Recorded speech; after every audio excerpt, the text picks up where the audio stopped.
they did.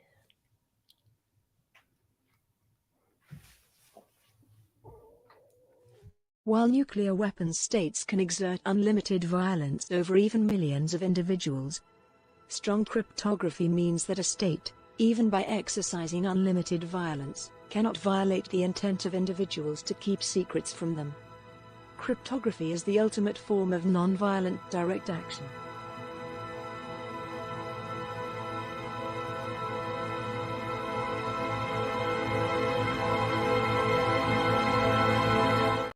All right. Welcome, everyone, to the 140th episode of the World Blockchain Roundtable. Today, we have Greg from Rivet. Thank you for joining. Lisa from the Mighty Lair. And I'm Joe, founder and architect of Dragon Chain. Sean is not here, everyone's best friend. He had some things going on today. He wasn't feeling the best, I think maybe so. We will see him next week, right? Okay. So first, let's do a quick update on the Roundtable Layer ownership tokens. The distribution from last week's episode, every host is going to receive 333 lot. Every topic contributor, 111 lot. Last week's theme was nominated by IM4IM, who will receive 111 lot. These NFTs come with free edits, governance votes, importantly, and perpetual passive income in the layer. As you participate and as others participate, you can build up a lot of cool stuff. And so I'm going to show you, we had results for February themes up first. And I think that okay, yeah, this is it. So up first, week 1 next week, peace on earth and goodwill toward men through blockchain. Manipulation, the second week, manipulation of the cryptocurrency market by government institutions. The third week we have 5 weeks in February. Is that possible? That's impossible. Is it leap year? I don't even know. I haven't looked on the calendar. Either way, the third week, blockchain's role in the justice system reform. The fourth week is the next bull run, which that should always be fun, right? And we'll have to get everybody's predictions on that, right? Is this a real bull run? When will it actually start? When will it peak? Whatever. And then the next week, if really there are 5 weeks, and I get I confirm. That's crazy. Okay, 5 weeks in February. 5 Thursday. February. We have to make sure we all pronounce it. February. A 5-week month, man. Yeah, I read this post online the other day. It was like, it was on Warpcast. They were suggesting that we should reduce the number of days in a month to 20. 20, really? Yeah, because that would give us a lot of unique mathematical properties in terms of when weekdays fall, specifically at beginnings and the ends of months. I would like to see a 10-hour or 100-hour day decimal. I would like to see each hour divided, into 100 minutes. And my favorite for the calendar, number one, is, and I just saw this in a meme, so I'm just repeating it, but it's hilarious. Every month is 28 days. So every month starts on a Monday, and then the last day of the month is always on a Sunday. You'll have 13 months instead of 12. We'll have to figure out which god to name it after. Maybe it's some current celebrity. That's the way that America would do it, right? And then you still have the leap stuff, right? And for in my opinion, if you want to do daylight savings, I wouldn't. I would say we just move to the daylight savings where you have more sunlight for normal people. Farmers can stop whenever they want, right? And that generally, if you were going to leap, though, you would leap forward over a Monday, 25 hours, or the equivalent to 25 hours in a decimal system, and then leap backwards 1 hour or maybe even 23 hours just to get another Saturday or something. Either way, I'll give you like the leap day and then no time zone thing, but both of you guys have women in your life, and I'm sorry, but a month is about 28 to 30 days long. I think we need That's why to it's switch 28 to a system 28 that days makes better eradicates sense. all of the differentiators. We just start marking time greater than seconds in kiloseconds and time greater than kiloseconds in megaseconds. Oh yeah, you could do that. And then we can just do away with all of the, like we can replicate Oh, data you structures could do that. instead, right? You could do that. Yep. Okay, and then the last thing is the last week Epics can be like of flops. February. The extra week is securing the Internet of Things with blockchain and AI. So thank you to everybody who proposed those and everybody who voted on those. We should start rewarding voting on that, by the way, somehow. But another day. And the theme of the week this week is Grand Theft Auto 6, nominated by Jacob Wayne. And for that reason, I'm glad Lisa joined us. I did some homework. Oh, good. Okay. Good. Yeah. I was even going to say that I should host even if John were on today, because he would actually have more answers about that subject than I could. So, but I'll do my best to. I didn't do any research, so you'll be able to tell the difference. So you want to get straight to it? I have to refresh live, right? So I actually was kind of like pleasantly surprised with what I found. So cool. Nice. Yeah. Okay. What about question. It was well, I send you guys a video, but they are gonna do the face recognition so kids can't play if they're not old enough. That's a very unpopular. That's actually clever. I don't care. If you're a minor, do you trust it? I don't trust AI to tell me if somebody's over the right age. Well, there is a place for it. Like, I think it'd be really good for just parental controls. You could make sure they couldn't cheat your parental locks if you want to put them on, right? Then it's your face that has to allow it or not allow it. Yeah, but they're not doing that. Right. They should totally do it where like it's they need to tweak it so it's the parent who has to scan their face and say no, you can't play. Frankly, I think they might have some legal liability there, because you're saying, wait, I have a minor who's giving you his biometrics. Yeah, that's a good point. Is that legal? I don't think that's legal. Parents consenting. If the parent's putting it in, it'd be like a parent. No, that's why I think I'm saying they are not doing that. They're requiring it. They don't care about your parents. It does open up a can of worms, doesn't it? To put facial recognition software of any kind in a home consumer product intended to be marketed at kids in part. It's crazy bad, because the kids are going to be doing that. But they can't put it in if they're a minor. Like, right. What I mean is like the scanner will have to scan their face and say, no, you can't. And what are they going to do with that data after the scan's complete? Yeah, they're going to save it. You know that they're going to save it. So even if they don't save it on purpose, there are like a million ways you can accidentally save data. Somebody paying them for it. That goes into the next video that I sent you guys of that guy with the crazy clown face, and he's mad and going to sue Grand Theft Auto because I guess Lindsay Lohan sued Grand Theft Auto for stealing her likeness. Oh. And so they have a character that looks like him, I guess. I blame Gary Gensler, honestly, because if he hadn't fucked with Lindsay Lohan's token project, she'd have been way too distracted making money to go for lawsuits. GTA. Well, and so then, what was I saying? I Am 4AM is not going to be able to play it. You got a young. Yeah. Oh, I know. Like, what if you're baby faced like Joe?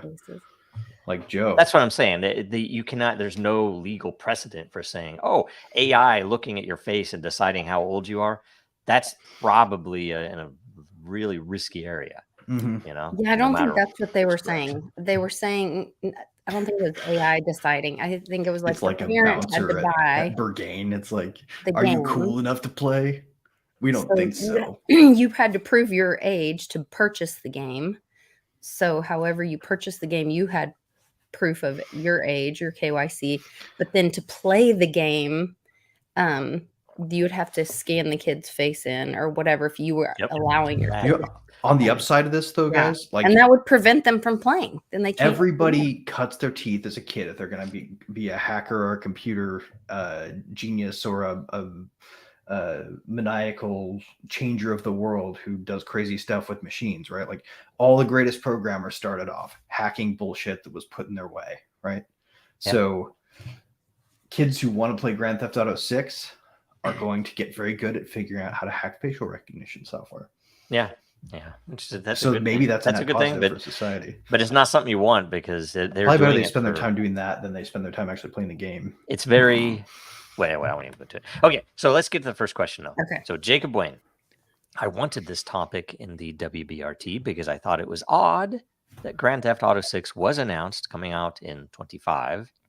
They've been working on it for a decade, and it doesn't have any ties to blockchain tech that I'm aware of. A missed opportunity, in my opinion. I agree, as is every game that is going out these days. They could have revolutionized the gaming industry just like they did 20 years ago with Grand Theft Auto 3. One of the first popular open world games. If you could help tie Grand Theft Auto 6 into the blockchain and crypto world, what are some features that you'd want to have in the game? Ooh, good one. It's a great question. For starters, a tremendous amount. I got a really great one for starters. Okay, you go first. And this one's simple because Grand Theft Auto, like, I don't know if you guys have watched or if anybody's played Cyberpunk or watched any YouTube videos where somebody's like importing the mods for the cars and then importing the hyper realistic lighting effects, like turning on advanced graphics and basically making it look like you're driving around a real city. And they so you get like in a Lamborghini and you're driving around a hyper realistic version of Night City. Super awesome. What would be more awesome than that would be taking your NFT vehicles into the game. Yeah. Like, how much fun would it be to like, because like, for example, I have 3 Crypto Motors cars. One of them is like an old school hot rod mixed with like a sci-fi electric motor beast. Like it's a race car that looks like a hot rod, but it's really modern too. And it's meant to have advanced technology in it. You pull that thing into the game, it's iconic, right? They're like maybe 200 of them out there, grand total, and that will make the online version of that game a lot more interesting, right? You won't see like the same old cars. You'll see, you know, whatever people won in some other game or bought in some other game. Like being able to import NFTs of any sort really is the feature that I want. You should be able to drag whatever fits the universe and maybe some stuff that doesn't into the game through an NFT interface. You could do that not just cars, but anything, like you said. Anything. I would love it if they'd open source the art pack standard so that they can actually have all of the models and properties and you get base data models imported, right? Yep. Yeah, you get base models because like it's like, You just I'm need going a to grab spec. that thing and I'm going to mod it and then I'm going to bring it in, right? That would be Right. I mean, you can literally then see people like coming up with a career based on like, I designed really badass games or badass guns for Grand Theft Auto players. Right. When you think about it, the quality you would get, because it would be an open market where you would get stuff that, that Rockstar Games will never come up with on Earth. It's impossible for them to come up with because they don't have all the minds in the world. Right. But somebody on the outside inevitably is going to have a grand novel idea to do something, even a pattern of things that could blow up and make the whole game. And the thing you have to keep away from is the crypto bro mentality that they hate so much, and that a lot of the game players revolted against last year with NFTs. But a lot of that might have been hype. Hyped up FUD, I guess I would say. Like there's a lot of I don't. Well, I will tell you, criticism has been leveled at blockchains to be entirely grassroots anymore. Yeah, well, it did have a huge effect though, because we were even talking to a few different, in fact, a handful of different gaming studios, and every single one of them, that was one of the big comments, is they either had some amount of anxiety or fear of even touching crypto. Or blockchain, even without crypto. And gamers are easy to model, and sock puppets are easy to fabricate. Yeah, well, and they also didn't, they didn't. It wasn't even on. They didn't give a shit about it. It wasn't on the radar at all. So when you said, "Well, hey, we have this," and if blockchain came into it, it's like, "Oh, I'll come talk to you, but we're not interested in any of this." And I tell them, like, "We're not trying to talk to you about that. We're trying to talk to you about actual gameplay, actual history." So I would say yes, the open market would be probably one of the more amazing things or most effective things to really, expand the right world. That and like the ability to properly own a property and architect. Yes, that's the other is history. And you imagine if it's I either built this house, bought this house, bought this car, traded for it, whatever. But I can prove that I own it. But also, you think about it, even gameplay. If literally every single thing that happens in this open world is on chain, you can actually do virtual replays, even with different renderings. It's like 20 years in the future when it's full VR or something else, you could go back with an updated render and actually play the game. The crazy thing to me is Rockstar didn't perceive how easy it is to do really cool promotions that are in no way lame or like, no way just like crass or cringy or weak sauce. Like they could literally go and hire a famous architect to build a new building that would normally not be built in real life and put it at the centerpiece of their city and have like, a modern day Frank Lloyd Wright attached to it. Well, the problem, I will tell you, easily, a lot of the game studios, when you talk to their architects, at least two had this conversation that I've had with, that when you bring that in, they all say, well, I can already do that. I can already do that on a closed system. I don't need blockchain. No, you can't though. Well, I know, and you can't. And beyond that, it's not just, they can't. They could. You can't get a really great architect to design a building in your game if they can't make sure it's persistent, even if you go out of business and there are no servers running at the moment. I'm sure they could. If you pay them, they have budget to do it. They can. I'm just saying the drivers for it are exponentially different when you're talking about open economy versus closed. Right. Oh yeah, no, for sure. I just don't understand why none of them want to be the one to build the world that the movie Ready Player One created. Because I tell you, start building it. And take some balls. The crypto world number go up combined, and I think a lot of it intentional with the regulators and bankers and VCs attack on crypto is the reason that exists as the same in nearly every other industry. There are some solid, courageous people that will realize, look, there's always risk in a startup. I'm going to freaking build this, right? Yeah.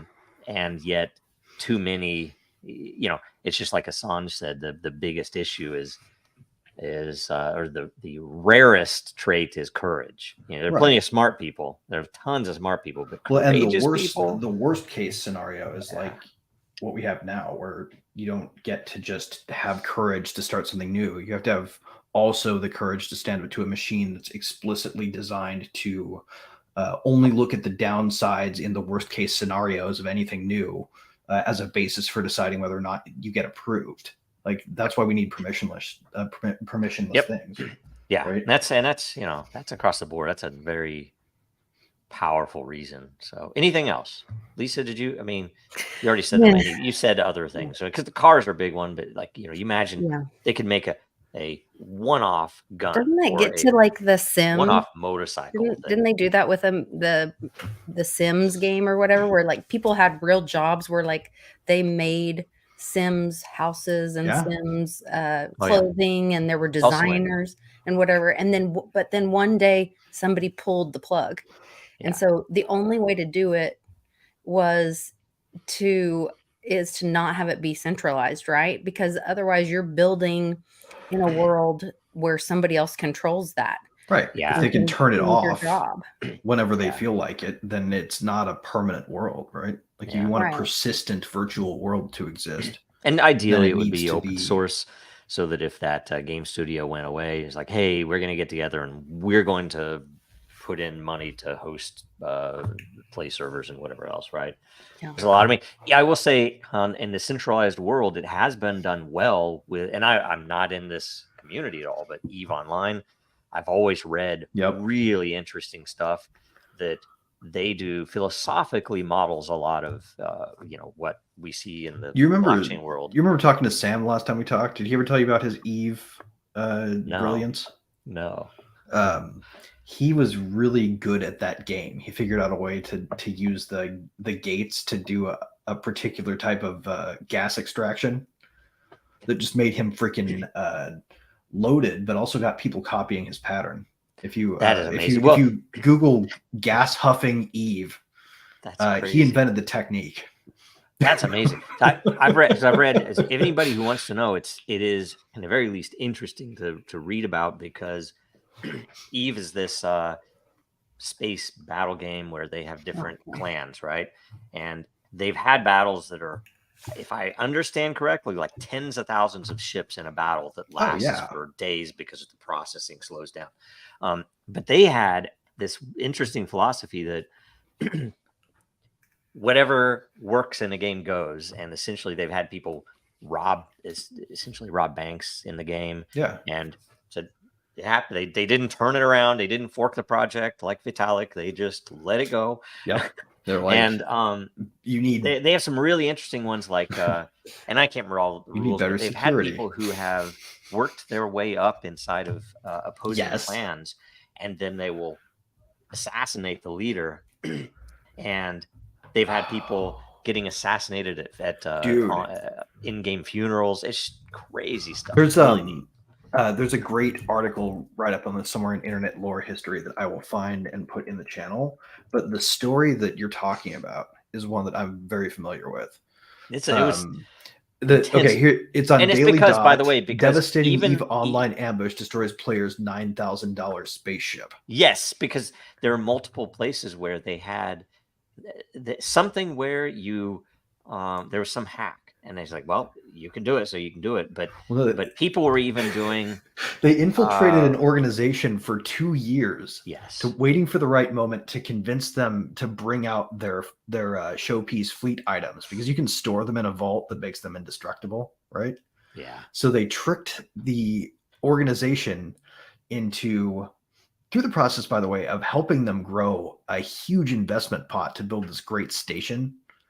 Like the super station, they were about to finish building it. They're like, we should bring out our fleet as a show of force, to show that we're the new dominant force of the galaxy, and that the leader bit the freaking bait. And right as they show up in the system, they detonate the exits and ambush the shit out of this thing. And somebody's $9,000 showpiece battleship, one of a kind, goes down along with everybody else in the leadership structure of the organization, going back to like base game start. The Trojan horse. That organization got wiped off the map in the space of 1 hour. So it's stuff like that. And so I would suggest it was pretty cool. Something like Grand Theft Auto should take that tack, where look, they open environment to economics. They establish it more directly decentralized on blockchain, and then they do all the things. And there's so many things that they could do with that. It would be amazing. So anyway, I feel like maybe Rockstar has to a certain degree gone ridiculously soft in a way. Because like, remember the first top-down Grand Theft Auto? Yeah. It was like a problem for parents that when I was in the 90s, like my mom was like not sure if she wanted me to play it, and I was like, no, I'm totally gonna be playing this no matter what. Yeah, that's the way. That's what happens. They put it out there and didn't care who they freaking offended. Yeah, but that's where Doom came from. That's all the best stuff is offensive. It's good. Okay. And of course, it's targeted at kids. We know. Yeah. I am 4am as a question. Here is a question. If GTA 6 had a real economy and players could earn, spend, and trade a currency within the game, wouldn't it be better if it were a blockchain token coin that could also work in the real world too? Would this educate and drive adoption of blockchain tech and currencies? Certainly other games have done this and also have failed. Why do you think GTA 6 or other popular games haven't created a blockchain-based economy within their game? Regulations might be the number one answer. Who wants to go first? How fun would this be? I love the idea, because if it were, and honestly, you know what I would do? I wouldn't use an existing crypto token if I were Rockstar Games. I would take the existing virtual currency, because there's a virtual currency in there already. It just only works in the Grand Theft Auto universe and is not on blockchain, right? There are people who have past games that could still receive over-the-air updates, where they can take all of their past work that they've done, building up all of their pot tokens, and just drop it into their wallets if they had the game, right? Like classic airdrop. Now you would have to probably secure it against cheats. Like you would have to know for a fact that it wasn't. I mean, unless you wanted to have a really small cap token that wasn't worth a whole lot per unit. But I mean, I guess you could do it either way. You'd have to turn the cheats off after that, unless you wanted to also have fraud investigation be a part of the Grand Theft Auto universe. Maybe you could just leave the cheats in. I guess you just call it counterfeiting. I just think they would have to like be contributing to the game, so they have to be buildings. It's not just them playing it. In fact, playing it might cost them something.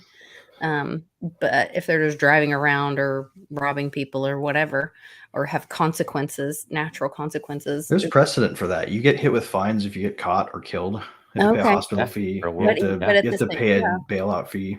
Yeah, but at the same time, like you could earn something. Like my kid loves to draw these Fortnite maps, and he's like, I want to work for whatever game it is and make Fortnite maps, you know. And I was like, cool. So he makes these maps. Anyway, I don't even understand. That's awesome. But like you could get paid for creating a new map, and it could be an NFT that every time it's used, then the creator of the map gets paid by the person. Well, it could even be mining. It wouldn't even have to, like, let's say I have a license. If I play in an open market, I play one of his maps, he gets credited. And and I get credited for rating it. So at the end of the game, I was like, oh, that was a 5-star. Yeah. Or as it kind of sucked. It's a 2-star. Yeah. I get credited for rating it. He gets credited for making it, and you can then easily organize what are the best ones, which improves the quality and variety of the game. So then it's like that's adding to the community. Yeah.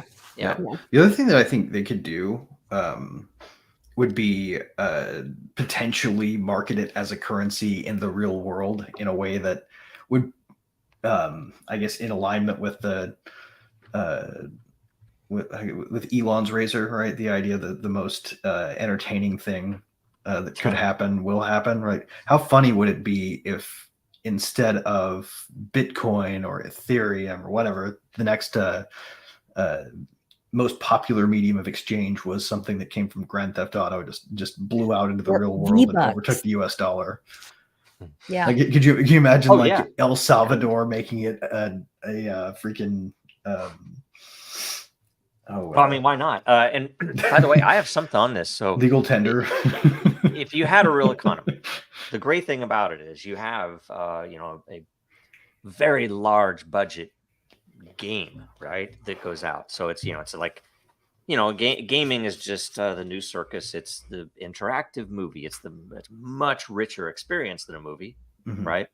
And it's a lot more real world too of your own, right? And so the thing is, if you add that currency in, number one, a game like that would be able to support it because you'd be able to control the supply. You'd be able to do, all the things on the outside that make sense.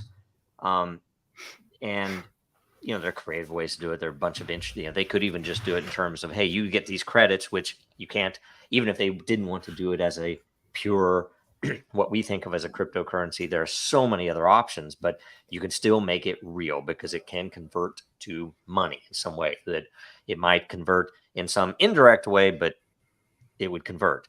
And the interesting thing about that for adoption that I've always said, and I've seen it work, I know it works, is you put it there, and for especially at the very beginning, and you want to increase this number, but essentially your level of crypto adoption, let's call it, would be small at first. But the beauty is a lot of people would come in and realize, I have all this history playing the past games. And so I got these, moved over to the new game. You're like, wait a minute. I have $500 in there. I have $2,000 in there. Right. I own a penthouse in a city that's not in this game, but that I could hypothetically fly to if they would render it. Right. And so you all of a sudden have the ability to, or the drive. So, and anybody knows if someone has trouble, if there's value behind what they're trying to get through, they're going to get through it, right? They're going to figure out how to do this. Oh yeah. If they want it. Yeah. Right? And the beauty is it's so much easier to support people who are actually trying to do that, One way to make that more viable too. You know how have you ever played a game where there was some version of a weapon or a piece of armor or something in the game that was way overpowered by accident, and so they balanced it and nerfed it, but they didn't change it in a way that made it so the items that people already held were changed. So you could, like in really any valuable. given MMO, go find a pre-nerf version of X, Y, or Z weapon, armor, ship, you name it, and they became these rare collectibles that people really, really wanted because they were OP still. I mean, imagine something like that from an early build of Grand Theft Auto 4 being something you wanted to import into Grand Theft Auto 6, right? What's OP mean, Greg? Overpowered. Overpowered. Okay. As in the game's balanced to make it a challenge, and somebody screwed up and misplaced a decimal, and this gun insta kills all the hardest bosses. And by the way, in the more advanced side of things, that related to that is I'm a gamer. Governance. That is, you imagine if you had multiple environments. You can, if you want, you can play in a crazy Wild West world of here's all the new stuff they're just testing out, and it's going to be crazy. Some of it might be way overpowered. Some of it might just be interesting. But because you are participating throughout this ecosystem, you have votes to say, hey, that weapon is an amazing, unique capability. We should add it in. It's not overpowered. It's well tested, whatever else. Right. It could then go through a process where you could open up new rules, open up new weapons. Oh, yeah. Well, you could make sets of mods required for sort of like the initiation of a new server, and you could actually have consistent joins on custom builds, right? Like it would make the modding community so much more coherent. Like you could actually have online mods. Yep. No, that would be amazing. And in the marketplace, again, that's, in my opinion, that's the big thing missing from a lot of games. That it is an extra step. If I already have the game built, but if they add that, it's like it could open up a full future for you could go. And it's exactly right. Like the whole game could persist after the development team that originally created got tired of it, and moved on to something new. Right. Yep. And it can then tie into other games too. If hey, there's an opportunity. Hey, our game is very similar to that game. Let's allow some of these characters or items or something to come into our. That's a very obvious thing that a lot of people have already called for. But that would fit real well. And if it's an open source thing, the economics can kind of model your user base and who's building who's playing stuff. So it also sets up like a dynamic that I think it bears noting in game, kind of an undercurrent in development, right? If you look at some of the really great games that are out there right now, some of the very, very best ones are the ones that receive continued support for years, right? Like I'm talking about No Man's Sky getting free updates every year until it actually lived up to the promises they made when they first launched it, or Cyberpunk going from shitty to awesome over the course of like half a decade, right? Even those games ultimately under the current models they run on are going to fade ultimately because the developers are going to want to do something different. But there are going to be people who were like, damn it, why did those developers move on? And these people could actually be skilled enough to continue the game if it was persisted in an open source, on-chain, live way, like if it was a centralized peer-to-peer game. Imagine go on for as long as the players want to play it. Yeah, imagine if GTA 6 came out and it was coded in at 2 years or 5 years down the line, whatever, that the entire platform would be open sourced. This marketplace would still be running. They'll still collect fees and whatever else as the original developer, but people can earn into being in that governance. You replace all the decision-making points the company used to make with community governance in a DAO run by the players and the developers who continue to work on it. Yep. Right. Yep. Yeah, It turns the game into a perpetual thing. You could take the 6 off of it and just call it Grand Theft Auto. Yes. I am for I am is starting to hear an echo. I think I turned my heater on and because I was freezing in here. Bitcoin miner, right? And it may be. I saw an ad for these really cool Bitcoin miner heaters. I actually sent it to my friend because maybe it was the one that you guys shared with us. Did somebody on here share Bitcoin miner heaters? Maybe. I don't know. I remember seeing it somewhere. A big red one? I don't know. Huh. I think it was Greg. No, it wasn't me. No, it wasn't you. Oh, somebody sent Might have it been to Dave. him. Anyway, I Dave sent it would to do my that. friend who has some cabins on his property, and he's talking about putting them in. So That'd be Probably awesome. smart, really. Actually, Bitcoin miners would make great space heaters. Yep. yeah. That would be great. It'd be so far superior to having to pay to have a hotel guest stay and just use your heater, right? Like you wouldn't make any money off of that. Yeah. Yeah. So that is the last question. That's the last question. One point I'd like to circle back on with this. Yes. That idea that we all were talking about here, where the perpetual game takes place, it open sources, it goes to community governance, it's run peer to peer. People agree on rules of the game in the same way that you would agree on the charter of a new DAO to run a project.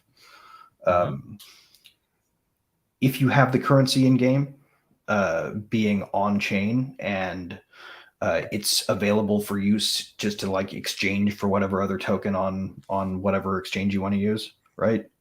If it has real world monetary value that's unsuppressed, that will push people to add value to the ecosystem, right? Yeah.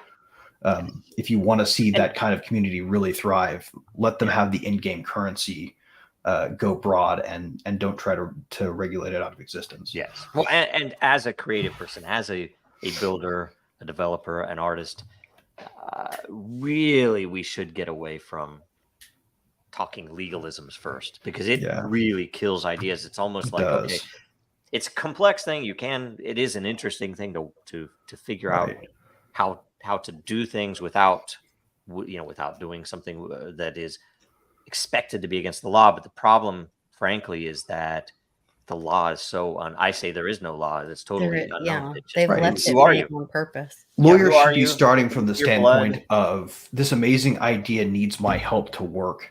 How do I defend it? And that's why. So because I think a lot of these groups, although frankly they're the ones that could help fix it, probably have their biggest fear with their legal teams telling them to stand completely away from it. Not even just unknown, legal. SEC, blah blah blah. It's the compliance people that are my biggest. Well, beef. yeah, it's the lawyers that dedicate themselves to making internal rules that are more strict than the rules of the real They're the world. ones that kill all of the fun in the world and all the good. Right. They're like, there's a risk that a law might be created here in a couple of years that will limit this, so we can't do it now. Yeah, it's ridiculous. Right? Instead of saying, look, we have a multi-billion-dollar thing. What is the thing that would make us the most money? That's what they should be looking at. And well, I mean, and what's the thing that will wow people, will amaze people, will make people experience the world in a new way that brings them a new kind of joy or a degree of joy, right? Games are about fun, ultimately. Yep. We shouldn't be talking about how to make it conform to the SEC regulations before we start. Yeah, and when I say, and that's retarded. So much the truth. And when I say they should be looking at what will make them the most money, making the most fun game over the longest period of time, long term, is what's going to make them the most money. Yep. They should be, and that's a very organic thing. And by the way, if it were me, I would literally make some form of governance, a DAO maybe, but maybe not, of the game studio itself. Which title should we do? Which should we extend? Which should we move to? Should we open source this? Yep. That's what they should be doing, because they would get such direct feedback. They would be the Apple of the day, because everyone would love them. And the crazy thing is, too, like, we have so much more capability now than we did when it was still the Wild West. Imagine if we could take today's capabilities and shove them back into 2016 before anybody had done anything to suppress it. We tried, Greg. No, we're not done yet, man. They're still going to lose. You're saying today's tech. Like, imagine what we could do with, like, Have you guys seen the videos of the latest Unreal Engine 5.2 Matrix demo, where the guy goes around talking to automated voice bots, where they've got GPT backend and a company called Replica. I've actually been following them for a while. I've got an account with them. That's cool. Makes generated voices. So right when the game renders, you get a person with a custom voice and a custom backstory generating text. You can walk up to him and you can hold down a button and you can say, "Hi, my name's Greg." And it goes, "Oh, hi, Greg. My name's..." Like, if you have a contact with them, if you have a contact with them, I'll tell you after the show. But for a project that you know about that we're working on, we need something similar. Really? It wouldn't be a human voice that we need, but we need something. They do similar. Fantasy voices too. I've got you covered. Well, so we should. I mean, if you have a contact, I don't know if I do actually. I've been like reach out. Anyway, I joined their Discord like when there were 20 people in it. So that's awesome. Okay. All right. Well, we'll talk after the show. Sorry, we can't let everybody know what that is. Stephen James asked, so is GTA doing a blockchain for the game economy? We don't think so. We have no idea, but we don't think so. What about money glitches in the game? And we talked about, I do think, you imagine, and I don't know how it would work. Like, say, it's all on blockchain. So there's some level of in-game, if I give you cash, theoretically, you could do something with counterfeit currencies, where literally counterfeiting the currency, you'd have to kind of find a way to program it to mimic the features of the currency, which someone, when they receive it, could look at, and it could be something. Oh, I'm going to make it like the hash, or something about the currency. Will be pretty close to people who don't pay attention. It would be pretty easy to make sure that the supply stayed fixed if you wanted to have a fixed supply, right? Totally. You wanted to make sure that when the game started, only the currency that existed at that time was in circulation and nothing ever again. Yeah. It'd be very easy to, like, say, set a rule that said no more mints. Yes. Oh, totally. And then you could duplicate fake money in your client all day long, but you'd never be able to run an actual transaction with it. That is one of the bigger reasons, in my opinion, that you need everything, or at least every important thing, but they might be mundane. Everything should be on chain. Why? Because then I can prove to anybody with my history that I really do have this amount of money, or that I really did build this car, or that I really did level up to, whatever I have for reputation. It would all be on chain, right? And also too, if I wanted to, I'm done as long playing as this, there were I stole my privacy character. options. Because but that would be up to you. That's what I'm saying. It would be you could prove. You have to hold that whatever you wanted to prove. Yeah. Because if it's in the game, on chain, then it's not private. Yeah. Well, and that's why, think about it. With smart contracts, potentially, I could say, look, you don't know anything about me, but here are all of my traits, and I'm at level X, and I have $10 million. And in a tournament, it might be required that I have to expose certain things. But playing, one-on-one, maybe I don't have to expose it. There's a chance I'm cheating, but then my history is going to be corrupt, because it's going to show that I really didn't have the $10 million. And there are a bunch of things you could do like that, and totally, whatever fits in the game, of course. So, anyway, interesting. Yes. Okay. So I guess we can go to current events. Do you guys? You think? The Civil War. The Civil War. Okay. Right. So the one that started in Texas already. The Texas, the Civil War. It's brewing, man. And Oklahoma has. And I need to find the memes. So made a statement that they're standing with Texas. Our governor announced last night. Oh, really? Okay. Okay. This is crazy, man. It's awesome. And this goes to what Sean taught me about the whole Cinco de Mayo. And I was talking with, so I'm going to have Alpha Warrior on my show on Friday. And he had this crazy dream and something about Cinco de Mayo in there. And I was like, so I was telling him about what Sean had taught me about Cinco de Mayo. Actually, nothing Americans should be proud of Yeah. celebrating, Wait. because it was them stopping the French, defeating the French, and the French were going to come help the Confederacy. And the old saying, "The South will rise again." That may be where we're headed. I don't know. Yo, go back 4 memes. I just wanted to point out something. Okay, that wait 4-1. This No, one? 4 Other way.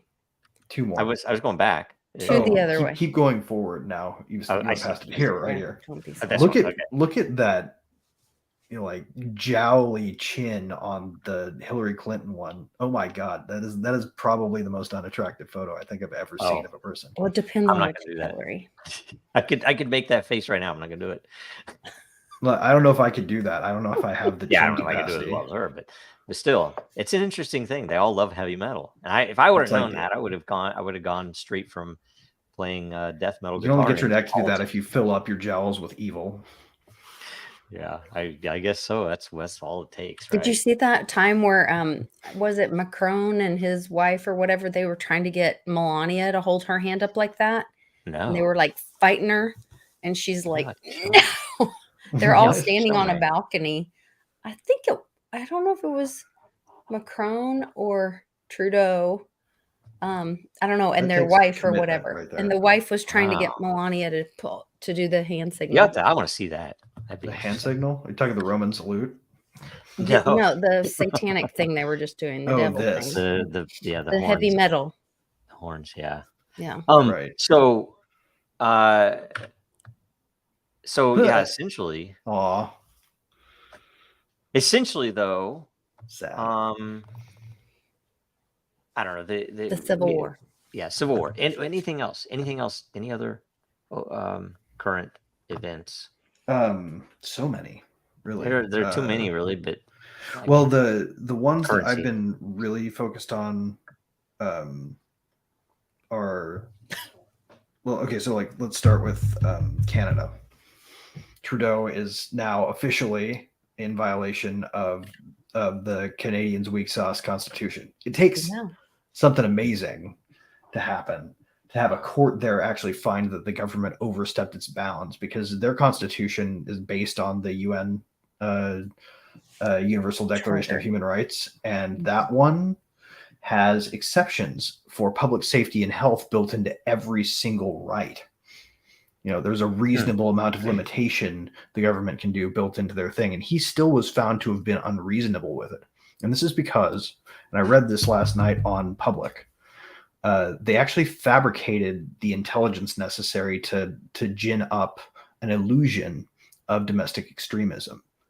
They took a guy's podcast fan base, like his fan club's name, and they said this was a paramilitary domestic extremist organization by doing things like sewing on fake patches from the show onto body armor that they claimed they confiscated. Oh, yeah, I saw that.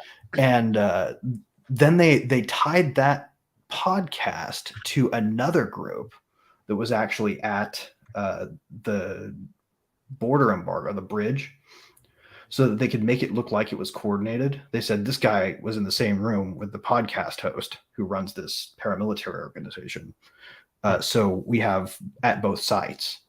Those are the only two pieces of evidence. And the people who produced that evidence, an NGO funded by the Canadian government, called something like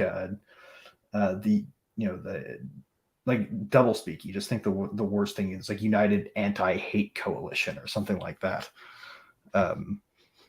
It was just obviously ginned up in a way that the court couldn't even turn a blind eye to. So they said, Trudeau, sorry, man, but you violated the thing that has an exception built into it that basically is impossible to violate if you do it on the level, if you do it above board. So now his government's going to have to appeal it, or he'll be found in violation. I don't know if there's a penalty attached to actually violating it, but that emergency statute was not justified according to a Canadian court. Wow. Yeah, I don't know. I wonder. Yeah, is there long? Yeah, and the other crazy ass thing about that is they sent all of that intel to the Five Eyes organizations around the world. So they called it their buddies over here. They called it their buddies in the UK, Australia, New Zealand. spread this information around and started having, because the reason they do that, just pro tip, it's not our government spying on us as badly as it is the UK government spying on us and then handing the information they find over to the American government. They're allowed. Right? That's the whole point of the Five Eyes stuff. Right. It's a way to circumvent everybody's protections because they can spy on us and then share the intel. Which is why it should all be running through smart contracts. So you would be able, with your identity, to see who had access to that data. And, okay, they're allowed access, but I can see that they are. Oh, it's the UK government? Right. So the truckers were targeted by GCHQ, the NSA, whatever the hell they call it in Australia, probably something koala-y, right? And New Zealand with that crazy woman who was running at the time. What was her name? I don't know. Something. I think she's actually in a more powerful global position now. Like they promoted her for all her good work, and now she works for WEF or something. Yep. Anyway, crazy ass shit. It's basically more proof, and it sort of notches in to this glom of evidence that our governments are not controlled by us anymore. Mm-hmm. That our states are antagonistic towards the citizens and the countries that they're supposed to serve. It's not nation state anymore. The hyphen broke.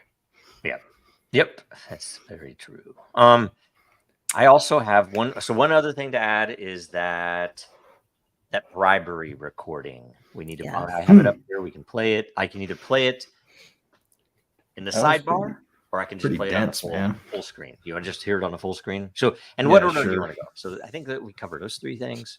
Maybe something else pops up in the chat. We'll see. I had something really important. Yeah, I put in the private chat the James O'Keefe recording of Titus, the DC staffer that talks about all the sex parties and all that. And that's right. I only saw part of it. I couldn't tell if it was real or not. So, okay. Everything I've seen from him has been straight up, but that one seemed like I wasn't sure who that dude was. It's like, oh, anybody could say that. So, who is it? Is it somebody with a title in some place that you can pinpoint? Yes. Well, I'm sure he's, I'm sure he did his homework on. Anyway, okay. I'm going to go ahead and play that real quick. And so is that all right? We'll hit that first. Where did I put it? Okay, here it is. So this is what Carrie Lake and what the director of the Republican Party in Arizona. Okay. And this is a phone conversation from not apparently very near. It was like maybe a year ago or 2 years ago or something. Trying to get her to not run for Senate, apparently, right? So here we go. Is there a number at which I can be bought? Not be bought. That's what it's about. You can take a pause for a couple of years. No. And then go right back to what you're doing. No. 10 million, 20 million, 30, no. $1 billion, no. This is not about money. This is about our country. I think it's disturbing that they would that anybody would think this is. No, to be fair, even me, I'll say this. I want a fresh face right now for the reason that I've never seen anyone. I can't think of a single person in a federal race who's lost, ran in and won. I can't think of it. If you can think of it, let me know. I am not going to let these people who hate our country tell me not to run. You should call them and tell them to get behind me. So what's going on? I'm assuming this is our friend. This is back east. There are very powerful people that want to keep you out. Oh no, they do. But they're willing to put their money where their mouth is in a big way. So this conversation never happened. This is crazy though. They should want me. I'm a great candidate. People love me. These people are corrupt. Well, maybe you're right. They are right. They are corrupt. Maybe. This never happened. Don't go. Do me a favor though. I don't get myself in trouble. If you say no, which is fine, it's your choice. Don't tell people. They're gonna try to have me murdered. Not either. Today's world, man. if that stuff that came out last week is right about the cartel stuff, man. They say the cartel's operating in 50 states right now, like all 50. You know? So what's going on? Who is it? What? Forget the who.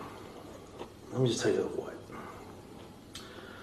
Let's just say there are people calling around saying, "Gosh, no, they can't repeat this. Never repeat this." If you say no, don't. If you say, "I got offered to buy out," don't use it.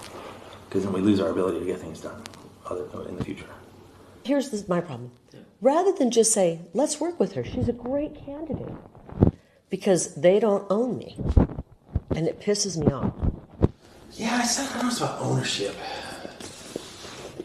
It's about control. I don't know if it's about control.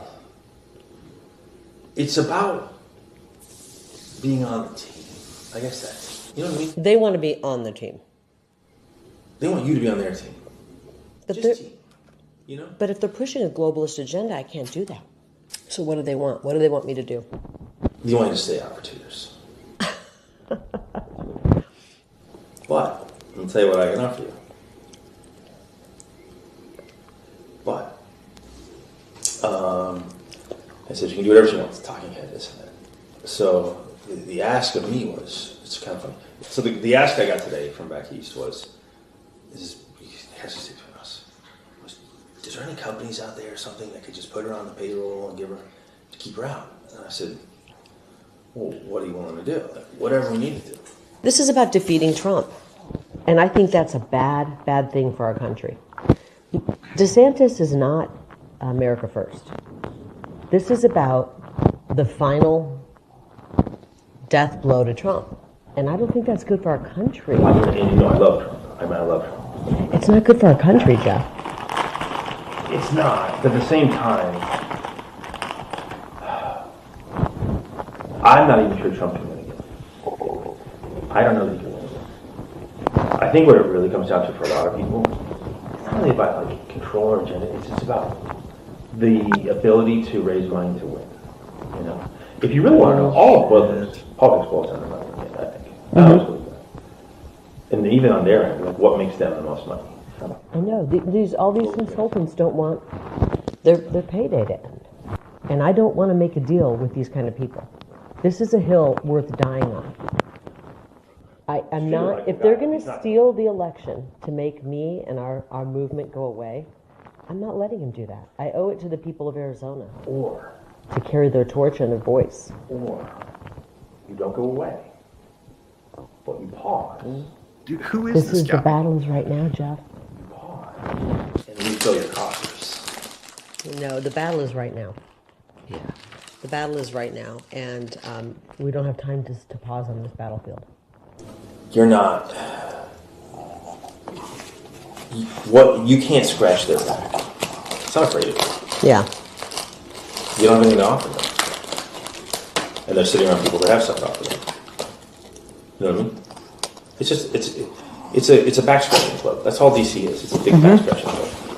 You're in no position to scratch anybody's back, and you've already made it known that if you get there, you're not going to scratch anybody's back. I don't scratch people's back. You know, I've been on the outs with a lot of people for a long time because I don't scratch backs. You know, where are we in 2 years if they steal the election again?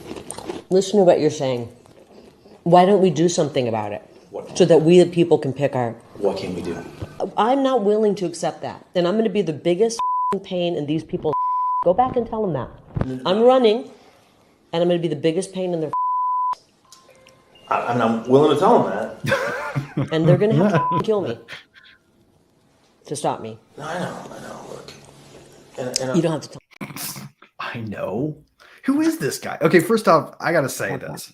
Everybody should take a gigantic pause because this seems like the biggest goddamn smoking gun I've ever seen, right? Do real people talk like that? Do they?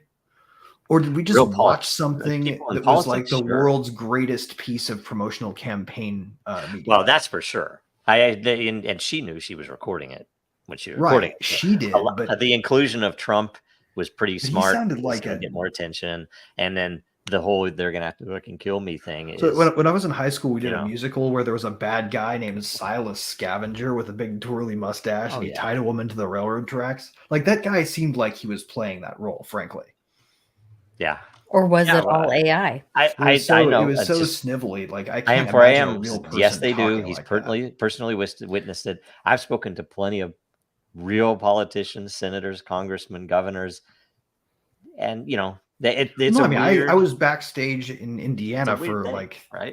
It's just 5 years a at the lot of state them do, legislature. I've seen a and the lot people of around fakery, them. but The people around those politicians more so. I mean, the politicians are more like, okay, it's like a rock star where the good ones remember faces and they're personable. And, some of them are pretty crafty that you can ask them something that the good ones have good aides. you can ask them something blind. And I've had a congressman look me in the eye and give me an answer all the way from this to this, right?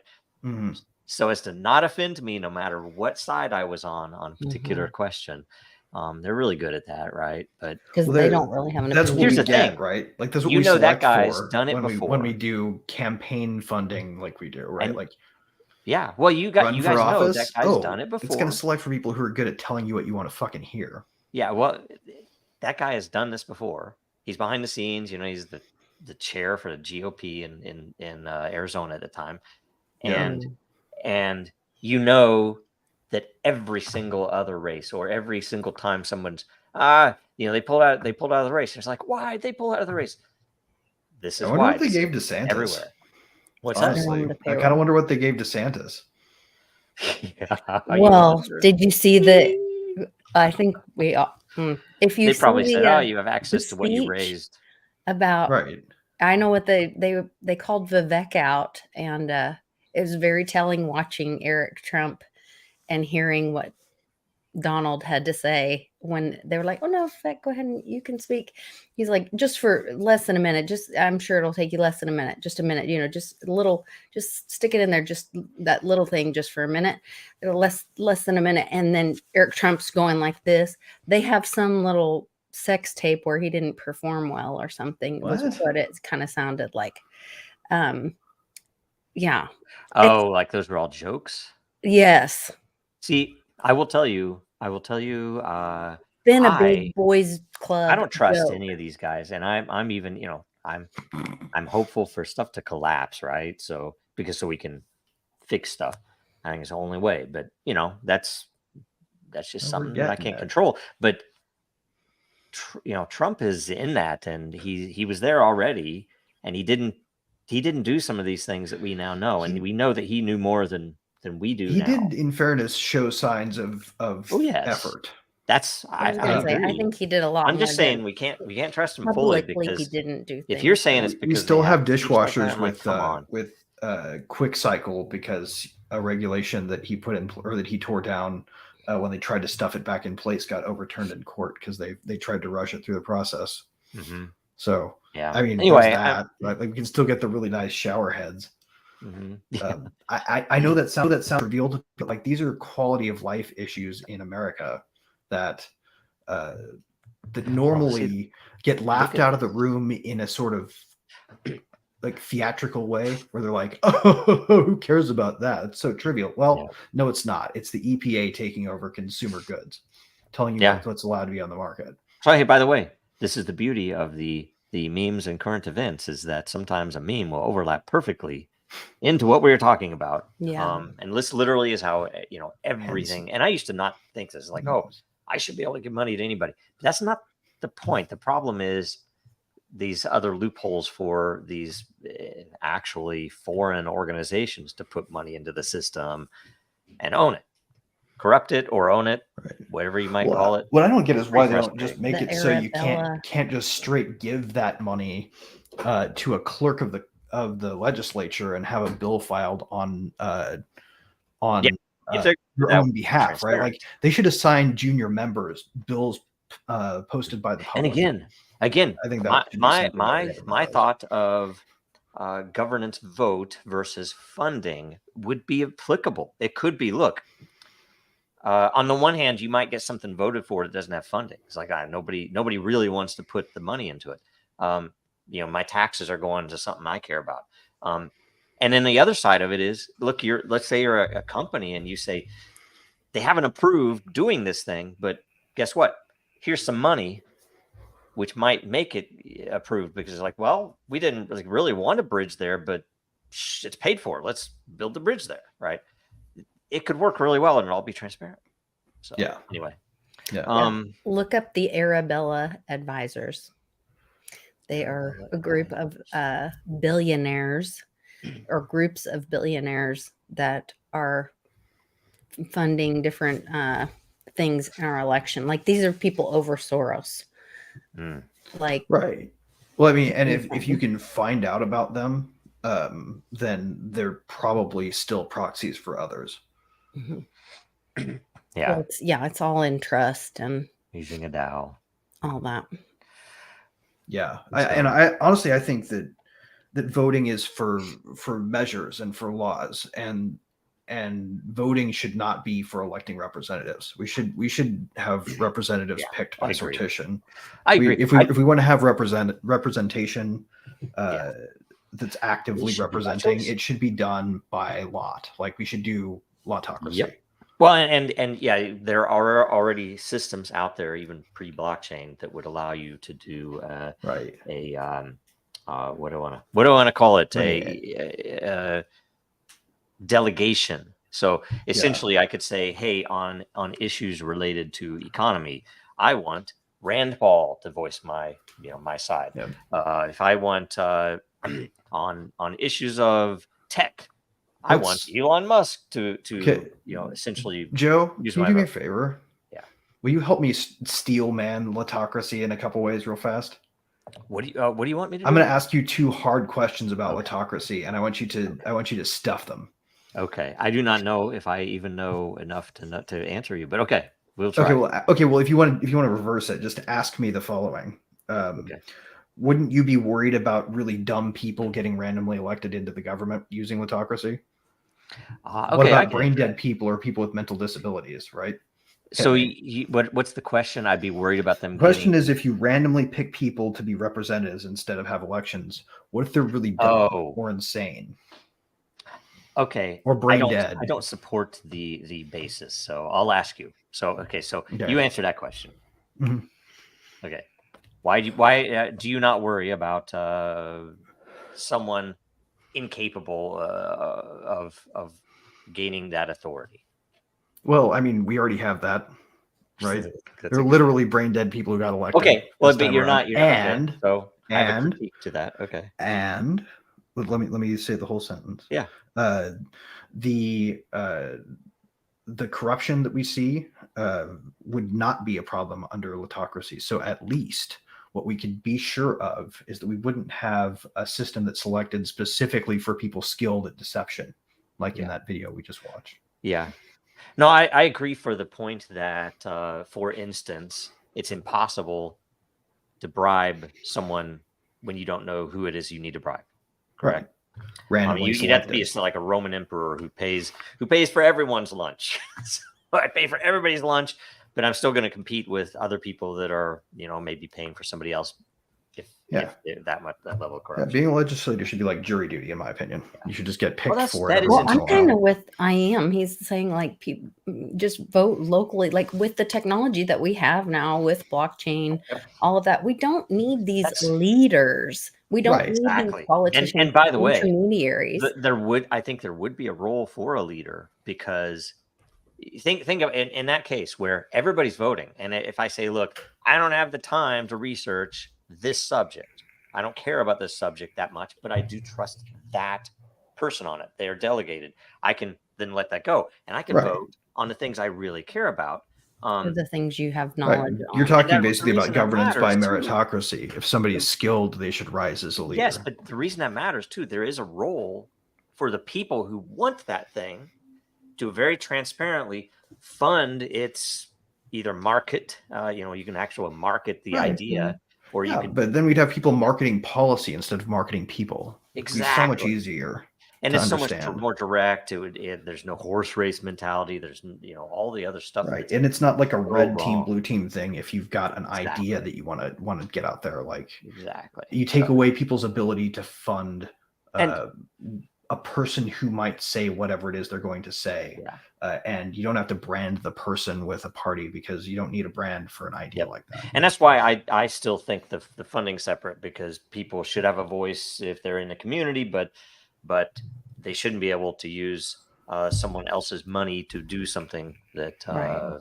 So It seems to me that For an outcome, yeah. the process of running for office is essentially, we could probably set up fake elections for a fake powerful position and use it to catch grifters and fraudsters. Yes, that would be Like, you can almost guarantee that everybody who shows up to play when it's a popularity contest is going to be the willing to be Senate corrupt. is a honey trap for us to basically associate all of the most evil people in society. Right. That's a Or pretty like brilliant way to look at it. in the alternative, they're just really good at picking stocks. There's a psychologist, or so is she a sociologist or psychologist? I don't know. She's a doctor, Jan Halpern Hayes, and she talks about them being the majority of those politicians are psychopaths, and she goes into like the science of how CEOs their brain works and why and it's pretty wild hearing all that. That's why I'm not a successful CEO. Because you don't have that psychopath. Did you listen to that Melee address to WEF? I did not yet. I because if you did, you would have heard the end of it. Damn. Don't be fooled. You, sir, are a business person. You create. You are not a bad guy. I've seen that. You are, in fact, a hero. Yes, I've seen that. That's awesome. That's great. It's almost a Randian take on it. I mean, that's it's a cool way to frame it because it is it's a more of a an his name might as well have been Francisco de Anconia for a minute. Yeah, that's pretty cool. Oh, I will watch it. I had it marked and I started watching it, but then I got interrupted, and then we had stuff come up. Family side that I last week kind of went crazy. So okay. I will never let you get away ever again with saying that CEOs have a qualifying factor of needing to be psychopaths. they actually are the world's greatest benefit to his fellow man, people who build. Oh, I agree. Like the leadership, especially creative building stuff, is the thing. And I don't, they will crucify me. They're going to try to anyway. Assuming they make it past Coinbase, which it seems more likely they're not going to as every day goes by. Right. I mean, they're and there's a reason that they're losing a lot of these things. And I think largely it's educational. They don't actually understand what this is. They've been told by their we lost Greg. He'll be back. They've been told by their banker friends and sponsors. I would say their banker sponsors and venture capitalist fellow colleague sponsors that essentially it's this, and it's a financial thing, and it's only a financial thing, and you can look at even some of the testimony on Coinbase was very surprising that they really don't understand what this technology is. It's for anybody who's trying to build something good for the world, trying to improve the world. It's a really it's horrific. It's a very shameful thing for the United States. Sorry, Greg's back. Sorry, I didn't. It's a very shameful thing, frankly, that the United States has treated it the way as allowed it to be treated as it has. And here's the thing: both parties, all this shit started under Trump with people that Trump appointed. Well, we can rewind further, right? Most of them were already long-term agendas that go back to. Or he was bringing them to the he forefront. Could have done a damn lot of stuff. These go back to the George H.W. Bush era. What their agenda was. This has been going on for so long. Screw that shit. It's like it's neocons. What's the problem, man? What is the quote? For evil to make it in the world, or to be defeated. To do nothing. Yeah. Right. Good men do nothing. The problem really, if you guys want to talk about a modern strain, I'm exposing them while they're killing Joe and they're killing libraries. They're killing all the value that could have been created under his administration. Oh, no excuses. That's a BS. And that's like he was exposing them. And that's not even saying, like, think about all of the people, all of the Joes that could have been who looked at the regulatory landscape and didn't get up from their fucking corporate desk job. We had. Is it and take a bold risk, 500? Right? How many dragon chains could have been created? We had hundreds of legitimate applications. Very few of them were were small. Like most of them were really well developed. They had a white paper, or they had a website, or they had existing software, or they had an existing white paper or plan. We had literally hundreds, and we were one company. We had hundreds of people that applied to build on Dragon Chain. None of them did. I think in the end, I mean, we had so many. You can watch. Isn't that really where the blame lies? Is we the people haven't stood up? Oh, like, totally. But at the same say time, that there's one man. Well, even that's if on a it's the different president. You know what I mean? Though. That's Like, why it takes I'm a while almost for stand up to happen. I don't count everybody out yet. We're not too late. It's I late agree. it's late in the game, but the crowd could still rush the field. Well, that's people what I think is people are happening lazy. in Texas People and don't have Oklahoma, courage. is that people are saying enough. People know that well, look, you know, my risk over there is really high, and I have a family, and you know, my gain is not really that much to help Joe out, so yeah, I'll just kind of stand back and watch, and I'll see what happens. You know, it's all BS. I mean, and there are huge opportunities because there are a lot of projects that are in that state that you know, need users, supporters, people building stuff, and the opportunity for a massive, even if you're only talking number go up, is right there, right? So it's like a I don't know, it's something that will take care of itself, but it's unnecessary too, and it's evil, and it is only there because you know, the banks, and because our government is set up this way, that essentially it's all regulatory capture. All the banks want to end up controlling crypto because they're scared of it. It feels like there's something value. endemic too, doesn't it? Yeah. Like there is a general like it's not incidental that all of the things that are happening seem to be targeting the people who are making the new things and who are trying to fix the old things by disrupting them and replacing them with better. That are under assault. It seems that power is at, like, I saw a post on X the other day where a guy I follow was like, there are actually three different teams in America. There's the red team, the blue team, and the tech team. And for whatever reason, both the red and blue, though they're against each other, will line up against tech. Well, it depends on what you call tech. But when I say tech, and he meant tech as in like actual, you know, genuine technology built on open source. Yeah, like he was talking about decentralized peer-to-peer protocols and decentralized applications and free open source software, right? Yeah, open source stands there too, and so does a lot of the you know, open information movements, whether it's Assange or anything else. They glom us all together, right? They like to show Zuckerberg when to make people angry when they really mean you know, Tim May and the cypherpunks. Those are who they're really after, right? They're after the people who might create something really. The whole thing with big tech is a false angle that way.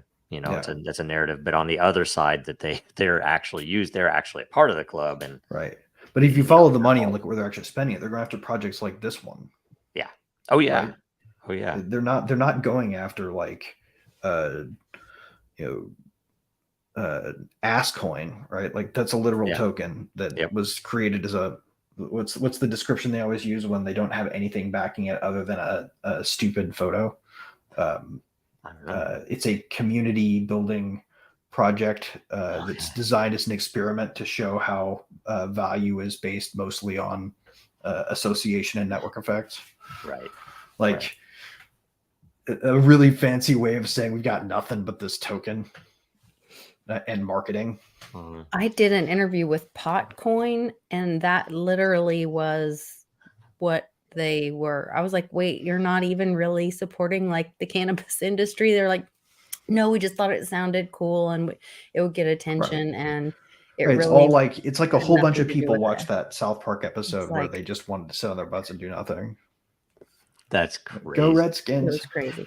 Did they have any goals for what are you going to do with this, or with the token? No, this was years ago, and they were just getting started, and it was literally just like just a shit coin meme. Like it was wow. No. There's nothing in the lower left quadrant. Because I thought they were trying to help with the problem of contradiction in banking terms. for people in the cannabis industry. And so I got all excited and did this interview with them because I had at the time a cannabis company here in Oklahoma. And I was like, oh, great, maybe a solution, whatever. And then it was like, oh, no, we don't have anything to do with it. And I was like, are you kidding me? Like, That's so interesting. It's like the dude was on the Fox Business, Charles, I can't remember his name.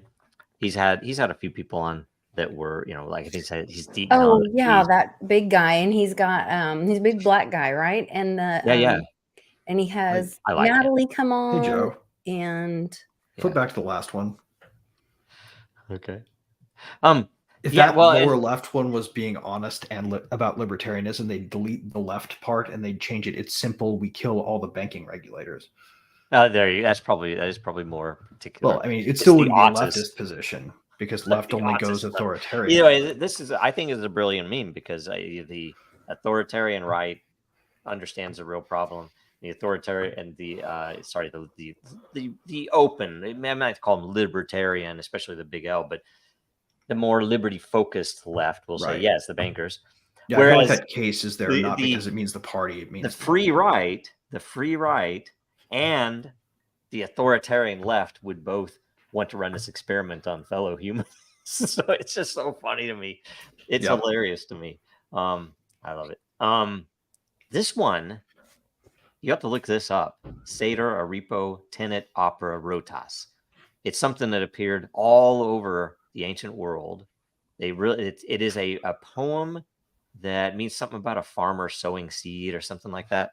And it reads vertically left to right. That's the same word, just backwards on the top and bottom, the whole thing, and on the up and down. It's quite beautiful, really. Yep.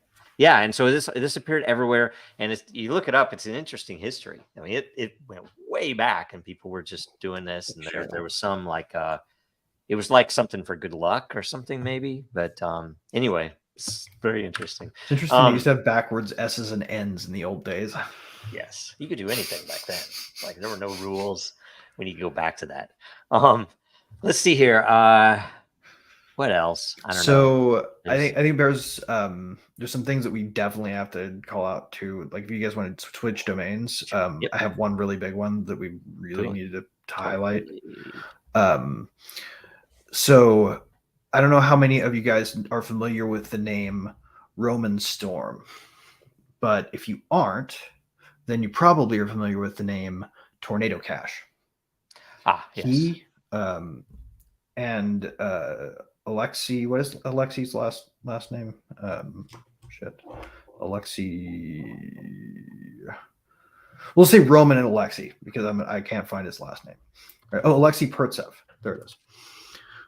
These two guys built the contract code behind the latest deployment of Tornado Cash before they were basically threatened with violence to never build any more of it ever again. But the last time they deployed it in a way that they can't take it down. They don't have any access to it. They can't change anything about it. It is an immutable smart contract that you can still access and use, even though doing so will arguably, according to the Treasury anyway, subject you to OFAC or FinCEN regulation, right? Was it OFAC or FinCEN? One of the two, I think it might be FinCEN. That's tough. No, it's OFAC. Office of Foreign Asset Control, right? Those fuckers will come after you if you have provably used Tornado Cash to engage in the act of protecting privacy on Ethereum.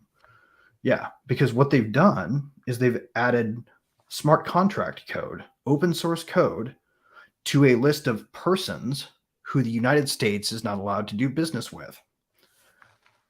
So they have said that open source software that they add to this list is something that if a U.S. person uses, they have a no defense, like a strict liability. You're going to prison for doing so. Really? They are also now apparently charging Roman with